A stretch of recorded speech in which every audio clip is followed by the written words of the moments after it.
One day a human child will stumble into Mount Miyaboku, and I will give that child the power of the toad as well as the prophecy. Hey, do you think I can make this? Ha! 3 for 3, baby!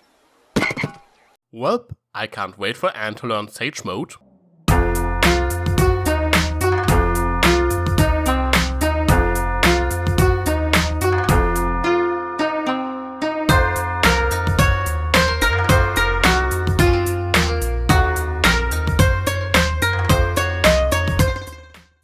So Star Wars ended and Disney needs a new show people can do dozens of far-fetched theory videos on, and I guess this is Amphibia. Now, right off the bat, the thing that irritates me about Amphibia the most is the fact that they aired the entire first season within a freaking month. I would have liked to do some individual episode reviews first, but I considered that kinda pointless when they already aired the entire season before I could even think about working on a new video. Yeah, I have been rather busy lately. Now, what is the show about? Well, it's basically an Isekai anime set on Mount Miyaboku from Naruto. In case you didn't get the reference, Naruto can summon frogs to aid him in battle, and all the frogs live on that mountain. Go watch Naruto, it's pretty good until it goes off the rails during the Kage meeting, okay? And you right there, stop writing that comment comparing me to the nine-tailed fox from that show, got it? In any case, the show is about this girl named Anne who gets peer pressured by her friends to steal some strange looking box that transports her into a world inhabited by frogs, toads and other stuff. There she befriends the planter family and gets to live in their basement until she finds a way home. So like I said, basic Isekai stuff. Otaku protagonist gets trapped in another world and tries to make the best of it while looking for a way home. And yes, Anne reads manga, so she fits the description. I get this place. It's like a library for my world. Zoo books and manga, here I come! No, thankfully, Anne doesn't really fit that much into the other tropes of your standard Isekai protagonist, that being a bland Japanese boy that somehow attracts a harem and being overpowered as shit. I mean, she is physically stronger and in athletics than most frogs she encounters, so I suppose she somewhat qualifies there, but that doesn't really help her against most monsters that live in this world. Yeah, Amphibia is not exactly a nice place. It's a giant swamp and everything that isn't a frog wants to kill you. Oh, and they encounter two different clans of cannibal frogs, so make out of that what you will. But that's what makes this show kinda interesting. The setting is surprisingly brutal, and the show doesn't really sugarcoat it either. It has some really nice places, but overall it's a dangerous and dark swamp. Though it does play it for laughs. Yeah, the humor in the show is actually pretty dark at times, and several jokes revolve around death. Oh, come on, gang. We'll never get Anne home if we get bitten to death by a venomous snakefly, or eaten to death by a camouflage sod skink, or crushed to death by a sand liger. Okay. Enough death already. Sheesh. I'm beginning to think you guys are obsessed. There are a lot of jokes like that. The topic of death is handled rather casually in the show. Being eaten alive doesn't appear to be anything extraordinary. I mean, I don't know about you, but I really appreciate this kind of humor, so I consider this a plus. That being said, I would be hard pressed to describe the show as particularly dark. It is overall rather light-hearted. Now, in general, the humor of the show is somewhat similar to Gravity Falls. Well, and it feels somewhat similar to Gravity Falls in general, probably not a big surprise considering that the show creator Matt Briley storyboarded and directed several Gravity Falls episodes. To make things short, I do think Gravity Falls is better. For one, I do think that it is funnier than Amphibia, though that is admittedly subjective, but more importantly I think the greatest difference lies in how the story unfolds. Gravity Falls is all about exploring the world and solving mysteries. From the very first episode, Dipper wants to find out who wrote the journal and learn everything about the weird things that happen in the woods. Amphibia, on the other hand, doesn't really bother with that. Sure, Amphibia is a weird place and we learn more about it over time, but it doesn't really get explored, it merely serves as a setting. Anne has no particular goal throughout the first season. She wants to get home, sure, but they establish in the first episode that she has to wait for a couple of months before she can leave the valley and actually look for a way home. There aren't really any clues to pursue, and the things Anne might consider weird are perfectly normal for Spring and Hop Hop. So basically it's only about Anne killing some time. It isn't even really about her getting used to this new world, as she adjusts rather quickly. Sure, they have to explain her some things here and there, and there are things that gross her out, but overall the show has more fun poking fun at how easily she adjusts to her new surroundings. Now, who wants pillbug pancakes? Ooh, my favorite! I've been here too long. The thing is, I wouldn't really mind if the show was just about the life in Wardwood while Anne waits for the darn ice to melt. What bothers me is that there are other plot points that could be explored in the meantime. Probably the best example for that is the magic frog box that brought Anne to Amphibia in the first place. It came along for the ride and is still in her possession. So of course Anne wants to learn more about that box. It could maybe bring her back home after all. Guess how many episodes are devoted to that box? Well, there's one episode where Anne has a chance to learn something about it and she misses the opportunity to do so. And guess how that one ends? You were right. I was too impatient for answers. Here, go through your trusted channels. I'm okay with waiting a little longer. I'll do my best, Anne. I know how important this is to you. She basically says, yeah, I'm not gonna do any research myself from this point onwards. And we know HopPop won't bother because here the show did blatantly rip off Gravity Falls, as HopPop only pretends to know nothing about the box when he actually has a very good idea what this is all about. Kinda like Grunkistan in season 1 of Gravity Falls. But in Gravity Falls, you saw the mystery unfold itself. Some questions got answers, other times new questions were brought up. It at least felt like Dipper made some progress. Well, and the audience got some additional clues to figure things out themselves. In Amphibia, Anne doesn't know any more at the end of the season than at the beginning, and the audience hardly knows more than she does. Basically, it's just a setup for a reveal at some later point.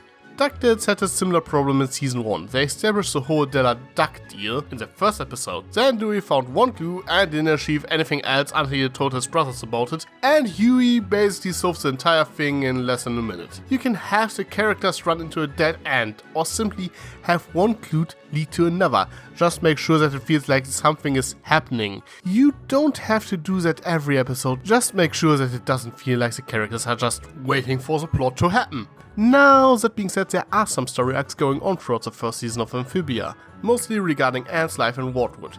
She starts out as a social outcast since she is so different from everyone else, but with time she starts to get along with everyone, which culminates with her being voted most popular frog in the penultimate episode leading into the season final. There's also the financial situation of the Planter family, which takes a surprising amount of focus, with HopPop losing his market stand and struggling with the fallout of that for a couple of episodes, which eventually ends with him running for mayor. You know, like Grunkistan in that one episode of Gravity Falls. Besides that, there's a ton of character development, HopPop and Spring get some love interests, and so on. And for the most part, even those small changes are carried over into future episodes. So continuity is very much a thing. Though one thing that is never quite explained is why Anne only wears one shoe and has stuff in her hair. She owns a perfectly fine pair of sandals, and it is shown in several episodes that getting a custom pair of shoes is not really that big of a deal. Furthermore, she cleans up her hair multiple times without any issue. The only reason I can think of why she always goes back to her default appearance is that she actually likes a hobo look. Also, this flashback implies that her socks don't match, which you usually can't see because of her one shoe. Besides that though, it also bothers me a bit that the villains get ignored for most of the season. Captain Grime and the fact that Sasha is also an Amphibia gets revealed at the end of the second episode, but then we don't see them again until halfway through the season, and then they vanish again until the season finale, besides one episode which features some of his moves collecting taxes. Okay, frankly I consider this more a wasted opportunity than an actual flaw, but it still bothers me. They could have used a few more episodes to show what Sasha has been up to and developing Grimes a bit more. I also don't like his motivation since he doesn't really have any. He's portrayed as reactive and not proactive. Out of nowhere we are told that there is suddenly a rebellion going on, inspired by HopPop trying to become mayor, which doesn't even make any sense, considering that he lost the election back in that episode because no one outside Wardwood voted for him, with the implications that no one outside of Wardwood was even aware that he was running. Of course, word of mouth could have spread afterwards, but it feels a bit like a stretch. And I think it would have worked better if they had established that rebellion beforehand, or if Grimes had some ulterior motive if it was after Anne to get more power or something like that. So what I'm saying is that the overarching story of Amphibia isn't really the draw of the show, at least not yet. It will probably become more story driven in season 2 like most cartoons nowadays. But like I said earlier, you watch it for some good comedy and to see the characters evolve. And the characters are for the most part pretty great, and makes for a rather fun protagonist, being mostly rather tomboyish, yet still retaining certain feminine traits, which makes you wonder if she would be more girly if she wasn't thrown into the rough world of Amphibia. She certainly enjoys some good adventures. That being said, while I really enjoy her tomboyish attitude for the most part, I sometimes wonder if it works against her. Like I already pointed out, she gets used to this whole frog world thing without much of a problem, which seems a bit like wasted potential.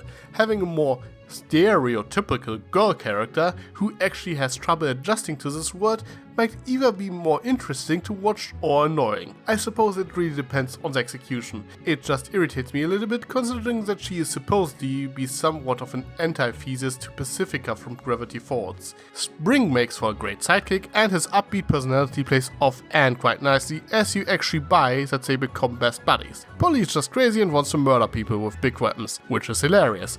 And HopHop is a pretty decent father figure, with his pride and stubbornness usually being his greatest flaw. Actually, the more I think about it, the more he reminds me of Applejack, only that it actually works here. It was rather refreshing that he is so upstanding, as I actually expected him to be more like Grunker Stan, especially after they established that his IOUs aren't worth anything, which sorta contradicts the episode where he's suddenly known for his honesty until he goes into flim-flam mode. The rest of World are also a lot of fun. My biggest complaint is that I think some should have gotten more screen time, in particular the small creep Maddie and Ivy. The latter being Spring's love interest, but she barely has any personality besides being a tomboy and being Spring's friend, so she is rather underdeveloped. Maddie at least gets to play a major role in one of my favorite episodes. But I guess it's a good point to wrap things up.